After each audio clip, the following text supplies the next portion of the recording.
I need to move that this. Oh no, just talk to it. Okay, Mr. Chair, this is a very interesting bill because, as my colleague Trevor Mallard said, every single tax bill, except the increases in GST and the dropping in income tax, every single tax bill that has come before the Select Committee has actually been approved and has been supported by the Labor Party. And let me just run through the process that happens.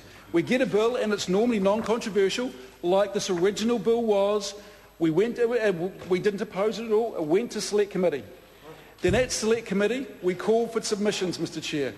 And we allowed, I don't know, about 6 or 7 weeks for submissions to come in. We ended up with about 27 submissions, and correct me if I'm wrong, Amy, but I think it was about 27 submissions.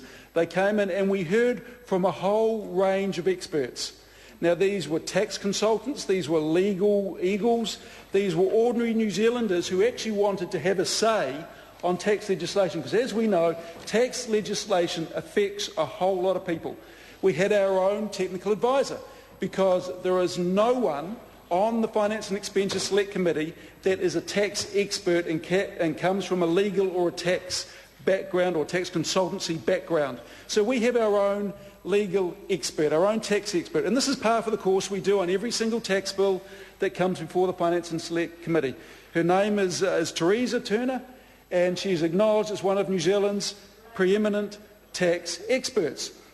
So what happens is the IRD officials sit down there, they give us briefings on this, and we go through it clause by clause, bit by bit, change by change.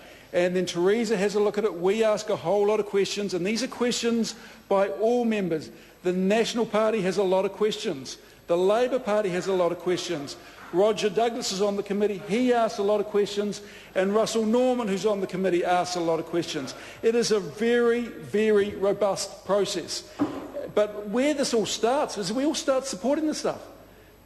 Then after this process, Teresa comes in and she says, no, I agree, or I disagree, or I've been talking to officials, or officials suggest this and I agree with that, or I put this proposal to officials and the officials believe that, yes, they agree with my point of view.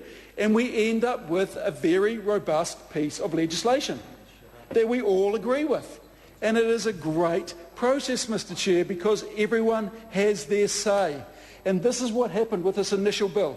It was a technical bill, but it had some very important provisions in it. It got rid of something called the Phoenix fraud, which was leaching money, leaching revenue out of the government accounts that we needed to close down. And everyone agreed it was an important piece of legislation. There was other bits of remedial matters in there that we all agreed were good pieces of legislation, but they needed tweaking. And Mr. Chair, there has not been a remedial matter bill that has come before the Select Committee that all parties haven't agreed on. However, it has been made better by the Select Committee process.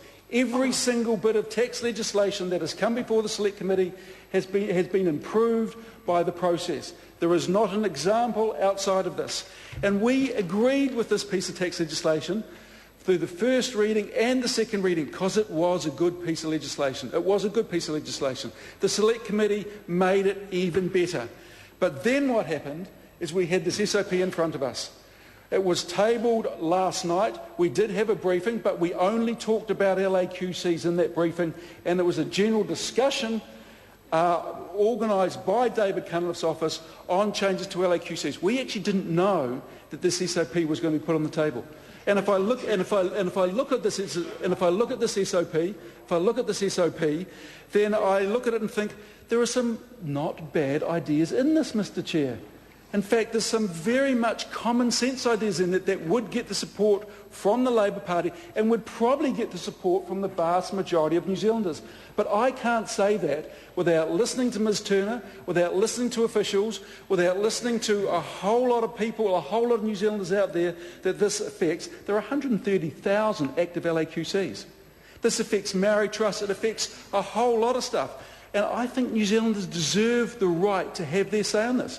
It would have got support from the Select Committee. I have no doubt about that, Mr Chair. It would have got support.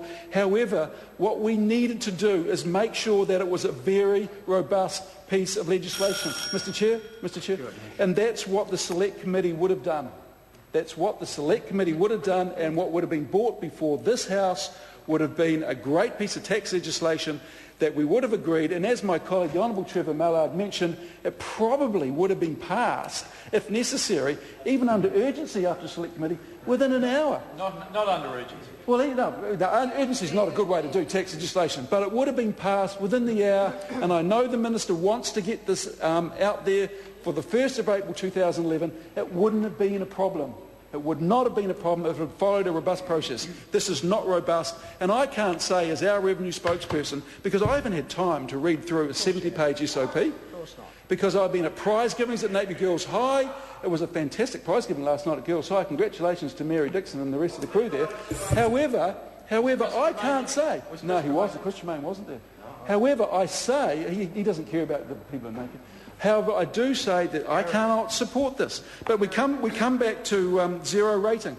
As my colleague Trevor Mallard mentioned, this bill proposes to zero rate land transactions between two parties that are registered for GST.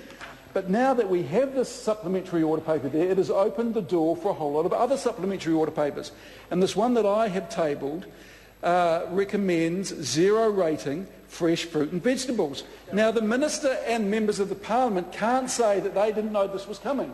We have discussed this in open forum for a number of months. We have spoken to tax experts, we have spoken to supermarkets. This is a very robust piece of legislation.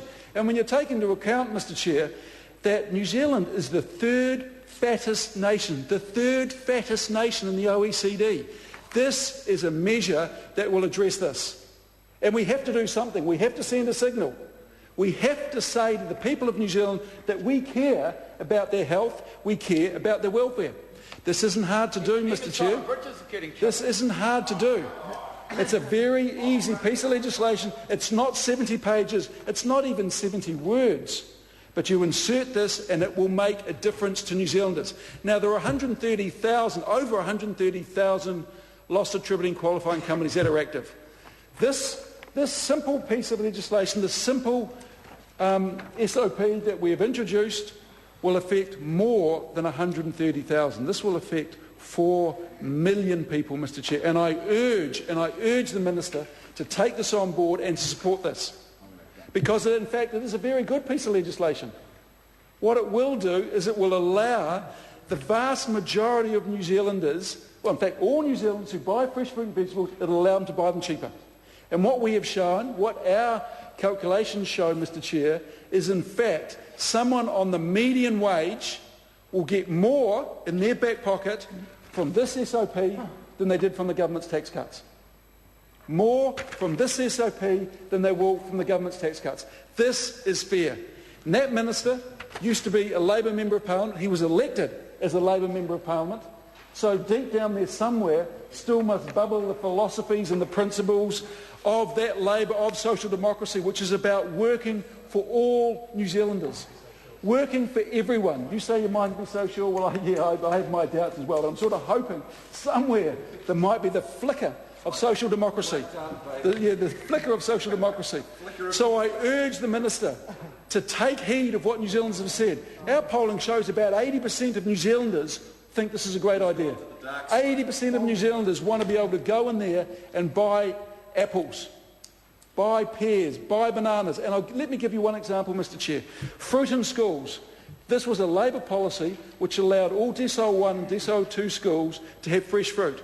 And if you talk to some of the teachers and the headmasters about the impact on fresh fruit on these children, it is amazing. One principal said to me, you know, I can't quantify this, but I can see the difference in the skin colour of the children. This is eating 1 or 2 pieces of fruit a day that they weren't having. Another school said what they had to do with the bananas is roll them in icing sugar for the first week so the kids actually like them. Now, what is happening is children are going home and saying to mum, don't buy chips, buy fresh fruit. But how can they afford to buy fresh fruit when chips are cheaper? This allows them to act on their children's advice, Mr Chair. This allows parents to go to the supermarket and instead of buying chips, they can buy apples, they buy bananas, they buy pears, they buy any piece of fresh fruit and vegetables. But not only that, Mr Chair, they can buy... The Honourable Mr Chair.